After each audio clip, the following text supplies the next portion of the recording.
பேங்க்கு போனாலும் சரி, ஆடிட் ஆனாலும் எந்த லெவலுக்கு நீ ஃபைனான்ஸில் போனாலும் அந்த கோல்டன் ரூல்ஸ் ஆஃப் அக்கௌண்டிங் வச்சு தான் எல்லாமே ஆப்ரேட் ஆகும். நீங்கள் வந்து ஒரு சும்மா ஒரு பெட்டி கடை போட்டு உட்காந்தாலும் சரி, அது ஒரு ஜேர்னல் என்ட்ரி பண்ணுறதுக்கு என்ன விற்கிற என்ன காசு வாங்குற சிம்பிள் கான்செப்ட் ஆகும். உங்கள் மேலே அவங்க சொல்லுவாங்க எப்படி. ஸோ அந்த ஒரு பேசிக் அண்டர்ஸ்டாண்டிங் இருக்கும். வித்தவுட் அண்டர்ஸ்டாண்டிங் ஒரு accounting accounts is subject where you can score centum marks. நான் வளர்ந்து சும்மா சொல்லலை, அக்கௌண்ட்ஸ் இருக்கிறதே ரொம்ப ஈஸியான சப்ஜெக்ட். அது ஒரு இன்ட்ரெஸ்ட் வந்துச்சுன்னா அதை நீங்கள் வந்து you can play with numbers. எப்படி சொல்கிறேன்னா, இப்போ யாருக்கும் பணக்காரனாலும் ஆசையாக இருக்குது? யாருக்குமே ஆசை இல்லையா? சூப்பர். பணக்காரனாலும் யாருக்கு ஆசை இருக்கு? சரி, சம்பாதிக்கணும்னு யாருக்கு ஆசை இருக்கு? பணக்காரங்க சம்பாதிக்கணும்னு ஆசையாக இருக்கு. சரி, சம்பாதிக்கணும்னு ஆசை இருக்கா? எப்படி சம்பாதிப்பீங்க? சும்மா நம்ம ஏதோ ஒரு ஒர்க்குக்கு போகிறோம், அங்கே சம்பளம் கொடுப்பான், அதை வச்சு சேர்த்து வைப்பான், அவ்வளோதான் அதை சம்பாதிக்கிறது.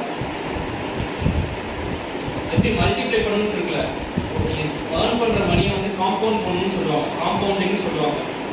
காம்பவுண்டிங்னா ஸ்டாக்லாம் கேள்விப்பட்டிருப்பீங்க, ஸ்டாக்கு ஷேர் மார்க்கெட்லாம் கேள்விப்பட்டிருப்பீங்க. இப்போ எக்ஸாம்பிள் அதில் டீட்டெயிலாக போகல, சும்மா ஒரு எக்ஸாம்பிள் சொல்கிறேன். இப்போ ஸ்டாக் மார்க்கெட் ஷேர் மார்க்கெட் நீ சம்பாதிக்கிற காசை வந்து சேர்த்து வைக்கிறதுக்கு ஒரு போர்ஷன் எடுத்து வைப்பீங்களா? எல்லாமே இப்போ 10,000 சம்பளம் வாங்குறதுனா 10,000 செலவு பண்ண போகிறது பண்றவங்க இருக்காங்க. ஆனால் சேர்த்து வைக்கிறதுன்னு ஒரு 500 சேர்த்து வைக்கணும்னு நினைப்பீங்க. அந்த 500 அவங்க பேங்க் அக்கௌண்ட்லேயே இருந்துச்சுன்னா என்ன ஆகும்? கடைசியில் பேங்க் அக்கௌண்ட்லேயே தான் இருக்கும். கரெக்டா? அதனால ஒரு யூஸ்மே கிடையாது. 10 வருஷம் கழிச்சு வந்தீங்கன்னா அந்த சேவிங்ஸ் அக்கௌண்ட் அந்த 500 அப்படியே தான் இருக்கும். ஒரு யூஸ்மே கிடையாது. இதே நீ 500 வந்து 1000 பண்ணணும், 2000 பண்ணணும், 4000 பண்ணணும், 8000 பண்ணணும், 16,000 பண்ணணும் அப்படின்னு என்ன பண்ணணும்? காம்பவுண்ட் பண்ணணும். மணியோட பவர் வந்து காம்பவுண்டிங் தான். சம்பாதிக்கல எடுத்துக்கிட்டீங்கன்னா அவரை எப்படி சும்மா டெய்லி வர சம்பளத்தை வச்சு டெய்லி சேவ் வச்சு காசு அவர் பாக்கெட் போட்டு போறாரு. அப்படி கிடையாது. அவர் சேவ் பண்ற ஒரு போர்ஷன் அவர் இன்வெஸ்ட் பண்ணுவார். அவருக்கு நம்பர்ஸ் ஸ்ட்ராங்கா, அக்கௌண்ட்ஸ் ஸ்ட்ராங்கா இருப்பாங்க. அக்கௌண்ட்ஸ் ஸ்ட்ராங்கா இருந்தா தான் யூ வில் ஹேவ் கிளாரிட்டி. நம்ம எங்க சம்பாதிக்கணும், எதுல நம்ம சேவ் பண்ணணும், சம்பாதிக்கிறது எப்படி நம்ம காம்பவுண்ட் பண்ணணுங்கிறது கிளாரிட்டி ஒன்று வரும். அதுக்கு தான் அக்கௌண்டிங் இஸ் வெரி இம்பார்ட்டன்ட். பொது அறிவு வேணும், கூட அக்கௌண்டிங் நாலேஜ் இருந்தால் மட்டும்தான். நீங்கள் இப்போ சொன்னீங்க சம்பாதிக்கணும்னு ஆசை இருக்குது அப்படின்னு சொல்லிட்டு, நிறையா சம்பாதிக்கிறது அதெல்லாம் வந்து அதுக்காக கற்றுக்க முடியும். நம்பர்ஸில் வந்து ப்ளே பண்ணணும். அக்கௌண்ட்ஸுங்கிறது ஒரு ரொம்ப இன்ட்ரெஸ்டிங்கான இருக்கிறதுல ஒரு காமர்ஸ் ஆர்ட்ஸ் கொடுத்து இன்ட்ரெஸ்டிங்கான சப்ஜெக்ட் அக்கௌண்ட்ஸ் தான். ஆனால் இந்த அதை தாண்டி உங்களுக்கு ஷேர் ஹோல்டர்ஸு, கம்பெனியோட டீட்டெயில்ஸ் அவ்வளோதான் தெரிஞ்சுப்பீங்க. அதை தாண்டி உங்களுக்கு காமர்ஸில் ஒன்றுமே கிடையாது. பொது அறிவு இருக்குல்ல, அது நியூஸ் பேப்பர் படித்தாலும் காமர்ஸ் கற்றுக்கலாம். ஆனால் அக்கௌண்ட்ஸ் உங்களுக்கு கற்றுக்க முடியாது. அக்கௌண்ட்ஸ் வந்து நீங்கள் எவ்வளோ நீங்கள் சம் ஸ்கோர் பண்ணீங்களோ, உங்களுக்கு எவ்வளோ இன்ட்ரெஸ்ட் இருக்குதோ அதை வச்சு தான் அக்கௌண்ட்ஸில் நீங்கள் மார்க்ஸ் ஸ்கோர் பண்ணணும். ஈவன் உங்கள் காலேஜுக்கு கட் ஆஃப் இருக்குல்ல, கோர் சப்ஜெக்ட்ஸில் எக்கனாமிக்ஸ் இருக்குல்ல, economics, computer applications, accounts, commerce, accounts, economics மட்டும்தான் உங்களுக்கு கட் ஆஃப் மார்க். உங்களுக்கு கட் ஆஃப் பார்ப்பாங்க, ஆவரேஜ் தான் வந்து கட் ஆஃப் எடுத்துப்பாங்க. கரெக்டாக? அதாவது இருக்கிறீங்க, அதுதான் உங்களுக்கு கட் ஆஃபாக எடுத்துப்பாங்க. ஒரு 100 மார்க்ஸுக்கு வச்சுக்கோ, கட் ஆஃப் இப்போ இருக்கிற காலேஜஸில் மினிமம் 95 நீ கட் ஆஃப் இருக்கும். 95 வந்து உங்களுக்கு 2 டயர் காலேஜஸ். அதனால் டாப் டயர் காலேஜஸ் போகணும் அப்படின்னா 98, 97 எடுக்கும். விச் மீன்ஸ் நீ அக்கௌண்ட்ஸில் சென்டம் எடுக்கணும், எக்கனாமிக்ஸில் சென்டம் எடுக்கணும், காமர்ஸில் சென்டம் எடுக்கணும். இன்னும் ஒரு சப்ஜெக்ட் அதாவது கம்ப்யூட்டர் அப்ளிகேஷன்ஸில் ஒரு 2 மார்க் இருக்கலாம், 2-3 மார்க் இருக்கலாம். அப்போ தான் உங்களுக்கு நல்ல கட் ஆஃப் கிடச்சி நல்ல காலேஜ் போக முடியும். சும்மா ஏதோ ஒரு காலேஜ், சரி என்ன காலேஜ், என்ன பிளான் காலேஜ் போவீங்க, என்ன மாதிரி காலேஜ் போகணும்னு நினைக்கிறீங்க? நல்ல காலேஜ் போகணுமா, சும்மா டிகிரி படிக்கணுமா? 6 தான் இருக்கா? சரி, காலேஜ் வந்து நல்ல காலேஜ் சூஸ் பண்ணுங்க. நல்ல காலேஜ் சூஸ் பண்ணால் நீங்கள் கேட்குற ஐடி ஃபீல்டாக இருக்குல்ல, அதுக்கான எக்ஸ்போஷர் ஓப்பன் ஆகும். பேருக்கு யாரும் டிகிரி படிக்கலாம், நான் எங்கே படிக்கணுங்கிறது மாதிரி. நீ சும்மா வந்து நம்ம ஏதோ ஒரு காலேஜில் படிக்கிறோம் அப்படின்னு நினச்சிங்கன்னா நீ பேருக்கு டிகிரி போட்டுக்கலாம். நாளைக்கு நீங்கள் நினைக்கிற சம்பாதிக்கணும்னு கை சொல்லிங்க, யாரும் சம்பாதிக்க மாட்டீங்க. அந்த காலம் நம்ம எந்த காலத்தில் வேணால் படித்தோம் சம்பாதிக்கலாங்கிறதுலாம் ஒரு 10 years பேக். இப்போலாம் வந்து சர்வைவல் ஆஃப் ஃபிட்னஸ் மாதிரி ஆயிடுச்சு. ரொம்ப ஸ்ட்ராங்காக இருக்கும் உங்களோட பேசிக் லெவலில். காலேஜ் பிளேஸ் இம்பார்ட்டன்ட் இருக்கும். ஏன்னா அந்த காலேஜில் ஒரு பிளேஸ்மெண்ட் கம்பெனிஸ் தான் அதை நெக்ஸ்ட் லெவலுக்கு கூட்டிகிட்டு போகும்.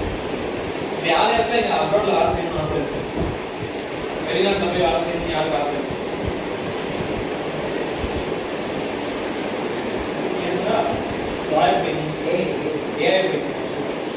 எனக்கு தெரிஞ்சு இந்த கிளாஸ் டைம் ஒருத்தர் தான் ரிசர்ச் பண்ணியிருக்காங்க கொஞ்சமாவது. ஏஐன்னு ஏதோ ஒன்று சொல்லலாம். ஏஐன்னு நம்ம நிறைய தெரியுமா என்ன? ஆர்டிஃபிஷியல் இன்டெலிஜென்ஸ் தான் என்ன தெரியுமா அது? உனக்கு தெரியாது. ஆனால் சும்மா ஐடி தூக்கிடுறது கேட்டா கரெக்டாக இப்போ மார்க்கெட் ட்ரெண்டாக இருக்கிறது வந்து மெஷின் லேர்னிங், ஆர்டிஃபிஷியல் இன்டெலிஜென்ஸ் தான். நீங்கள் ஃபோனில் வாய்ஸ் கமாண்ட் கொடுக்குறீங்களா?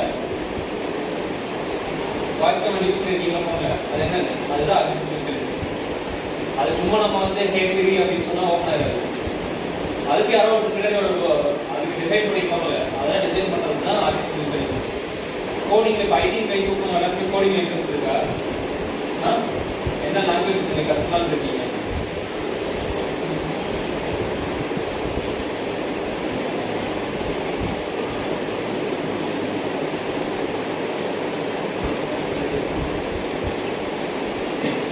என்ன லாங்குவேஜ் கற்றுக்கலான்னு இருக்கீங்க? லாங்குவேஜ் தான் தமிழ் இங்கிலீஷ் கேட்கல, கோடிங்கில் கேட்கல. ஒரு கிரவுண்ட் ரிசர்ச் பண்ணுங்க. வீட்டில் எல்லாருக்கும் ஒரு half an hour phone use பண்ணுறோம். எல்லாருக்கும் ஃபோன் இருக்கு. இதுக்கெல்லாம் நல்லா ஃபாஸ்ட்டாக தலையாக எல்லாருக்கிட்டையும் ஃபோன் இருக்குல்ல. ஒரு ஹாஃப் அன் ஹவர் உங்களுக்காக டைம் ஸ்பெண்ட் பண்ணுங்க. 11th is too early. But இப்போ இருந்தே ஒரு கோல் வச்சுக்கோங்க. கோல் மட்டும் இல்லை அப்படின்னா ரொம்ப ரொம்ப கஷ்டம். நீ நாளைக்கு 12th முடிச்சதுக்கப்புறம் நம்ம டிசைட் பண்ணிக்கலாம். வெயிட் பண்ணினா உனக்கு முன்னாடி இருக்கவங்கள அட்மிஷன் போட்டு நல்ல காலேஜில் போயிடுவான். நீ அப்புறம் சும்மா இங்கே வேலைக்கு பார்த்துட்டு இங்கே சேர்த்துட்டு நானே ஏதோ காலேஜ் போகிற டிகிரி போகிறேன்னு சொல்லிட்டு கேட்க வேண்டியதான். நான் ஒரு மீட்டிங் கூட நான் முன்னாடி சொல்லியிருந்தேன். என் ஃப்ரெண்ட்ஸ் வந்து சரி ஒரு எக்ஸாம்பிள் சொல்கிறேன். இருக்காங்கல்ல, இப்போ நீ லோக்கலில் ஒரு காலேஜ் சேர்றதுக்கும் வேற ஒரு நல்ல ரெப்யூட்டட் காலேஜ் சேர்றதுக்கு என்ன வித்தியாசம் எல்லாம் தெரியும்? சரி 100 கிலோமீட்டர் தள்ளி சேர்லாம் சொல்லுவீங்க. டிகிரி வந்து சேம் தான். ஆனால் சேம் தான். ஆனால் என்ன வித்தியாசம் இருக்கும்? கோச்சிங் இருக்கும், வேற பிளேஸ்மெண்ட் இருக்கும். சூப்பர். அடுத்தது அங்கே யாரும் பதில் சொல்லுங்க. நீங்கள் தான் சொல்லிட்டு இருக்காங்க, வேற யாரும் சொல்ல மாட்டேங்கிறீங்க. என்ன டிஃபரன்ஸ் இருக்கும்? ஸ்ட்ரிக்டாக இருப்பாங்க. ஸ்ட்ரிக்டாக இருப்பாங்களா? ஸ்கூலா? அது காலேஜ். சரி, கேம்பஸ்ன்னு ஒன்று சொன்னாரு. அதே மாதிரி எக்ஸ்போஷர். நீ வேற ஒரு நம்ம ஊரில் இருக்கிற பாப்புலேஷனுக்கு இங்கே இருக்கிற லோக்கல் பீப்புள் மட்டும்தான் இருப்போம், படிப்போம் ஈரோடு டிஸ்ட்ரிக்டில். சரி, வெளியூரில் போய் படிக்கிற அப்படின்னா ஒரு அட்வான்டேஜ் என்னன்னா நிறைய ஊர்லேருந்து வருவாங்க மக்கள், நிறைய ஸ்டூடெண்ட்ஸ் வருவாங்க. உனக்கு எல்லா ஊரில் எல்லா ஸ்டேட்லேருந்தும் உனக்கு ஒரு கான்டாக்ட் கிடைக்கும். அந்த கான்டாக்ட் உனக்கு கரியராக பர்சனலாக க்ரோ ஆகிறதுக்கும் ஹெல்ப் பண்ணும், ப்ரொஃபஷனலாக க்ரோ ஆகிறதுக்கும் ஹெல்ப் பண்ணும். அதுதான் மேஜர் அட்வான்டேஜ். செகண்ட்லி பிளேஸ்மெண்ட் சொன்னல. ஃபார் எக்ஸாம்பிள் நம்ம ஊரில் ஏதோ ஒரு காலேஜ் இருக்குல்ல, அந்த காலேஜுக்கு ரிலையன்ஸ் கம்பெனி தெரியுமா? ரிலையன்ஸ் ஒரு கம்பெனி வரும். ரிலையன்ஸா? ஜியோ கம்பெனி. ஃபோனில் ஜியோ சிம் இருக்குல்ல, ஜியோ தெரியுங்களா? ஜியோ ரிலையன்ஸ் வந்து ஜியோ அம்பானி, முகேஷ் அம்பானி அவரோட தான். சரி, ஓகேவா? இப்போ வந்து ரிலையன்ஸ் கம்பெனி பிளேஸ்மெண்ட்டுக்கு வராங்கன்னு வச்சுக்கோங்க. நீ பிகாம் படிக்கிற, ஓகேவா? பிகாமோ பிசிஓ படிக்கிறீங்க. ரிலையன்ஸ்க்கு வந்து உங்களுக்கு பிளேஸ்மெண்ட் எடுக்க வராங்க. கோயம்புத்தூரில் ஒரு காலேஜ் இருக்கு, அதே பிசிஏக்கு ரிலையன்ஸ் கம்பெனி அங்கே வந்து பிளேஸ்மெண்ட்டுக்கு போகிறாங்க. என்ன சம்பளம் கொடுப்பாங்க? 2 பேருக்கு ஒரே சம்பளம் கொடுப்பாங்க. ஏன் கொடுக்க மாட்டாங்க? 2 பேரும் ஒரே டிகிரி தான் படிக்கிறீங்க, ஒரே மார்க் தான். அப்புறம் ஒரே சம்பளம் கொடுக்க மாட்டாங்க? ஒரே டேலண்ட் தான். ஏன் கொடுக்க மாட்டாங்க? நீ பிசிஏ தான் படிச்சிருக்க, உனக்கு இருக்க அதே ஸ்கில்ஸ் இவனுக்கும் இருக்கு. இவன் கோயம்புத்தூர்ல படிக்கலாம், அது இவன் சென்னையில் படிக்கலாம். ஏன் கொடுக்க மாட்டாங்க? அல்ல, அதான் சொல்றேன். உனக்கு இருக்க ஸ்கில்ஸ் தான் இவனுக்கும் இருக்கு, இவனுக்கு இருக்க ஸ்கில்ஸ் தான் அவனுக்கும் இருக்கு. நீ ஈரோடு படிக்கிற, கோயம்புத்தூர் படிக்கிற, சென்னையில் படிக்கலாம். 3 பேரும் ஒரே மார்க்கு, ஒரே ஐடியா தான் வச்சிருக்கீங்க. பெஸ்ட். ஏன் டிஃபரன்ஸ் வருது? ஏன் தெரியுமா? காலேஜோட ரேங்கிங் ஒன்று இருக்கும். ஆல் இந்தியா லெவலில் ரேங்க் பண்ணுவாங்க. A++, அப்படின்னு ரேங்கிங் கொடுப்பாங்க. அந்த ரேங்கிங் வச்சுனா கம்பெனிஸ் வந்து காலேஜுக்கு ரெக்ரூட்மெண்ட் போவாங்க. இப்போ நீ வந்து ஈரோட்டில் படிக்கிற A++ காலேஜில் படிக்கிற, A++ படிக்கிறோம், AA+ படிக்கிறோம். அப்போனா ரேட்டிங் வந்து அதிகம். இவங்க கிட்ட இருக்க காலேஜில் இருக்க ஸ்டூடெண்ட்ஸ்க்கு அதே BCA கோர்ஸ் போகிறவங்களுக்கு 30,000 சம்பளம் கொடுக்கும். உனக்கு வந்து நீ கம்மி ரேட்டிங், உனக்கு வந்து 10,000, இல்லை நல்ல மீடியம் ரேட்டிங், உனக்கு 15,000 கொடுப்பாங்க. எதனா டிஃப்ரென்ஸ் இருக்குன்னா காலேஜில் டிஃப்ரென்ஸ் ரேட்டிங். ஏன்னா அந்த காலேஜ்லேருந்து வெளியில் வர ஸ்டூடெண்ட்ஸ்க்கு நீ உனக்கு நாலேஜே இல்லைன்னா கூட நீ அந்த காலேஜ்லேருந்து வெளியில் வர அப்படின்னா உனக்கு வந்து இந்த காலேஜ்லேருந்து படிக்கிறானா இன்னைக்கு இவ்வளோ சம்பளம் அப்படின்னு மைண்டில் ஃபிக்ஸ் பண்ணிட்டு தான் வருவாங்க கம்பெனி. ஒவ்வொருத்தரையும் வேலைக்கு இருக்கும் உனக்கு ஒரு பட்ஜெட் அலோகேட் பண்ணியிருப்பாங்க. அதுதான் வந்து ஃபிக்ஸ் பண்ணுவாங்க. அதுதான் காலேஜில் நீ எந்த காலேஜ் சூஸ் பண்ணுறதுன்னு ரொம்ப இம்பார்ட்டன்ட். ஆமாம், காலேஜ் பேஸ் பண்ணி தான் ஒரு கரியர் ஸ்டார்ட் ஆகும். கிக் ஆஃப் ஆகிறது வந்து காலேஜ் பேஸ் பண்ணி தான். நீ சும்மா நம்ம ஏதோ ஒரு காலேஜில் படிக்கிறோம்னா ஒரு 10,000 படிக்கிறாங்க சம்பளம் அவங்க.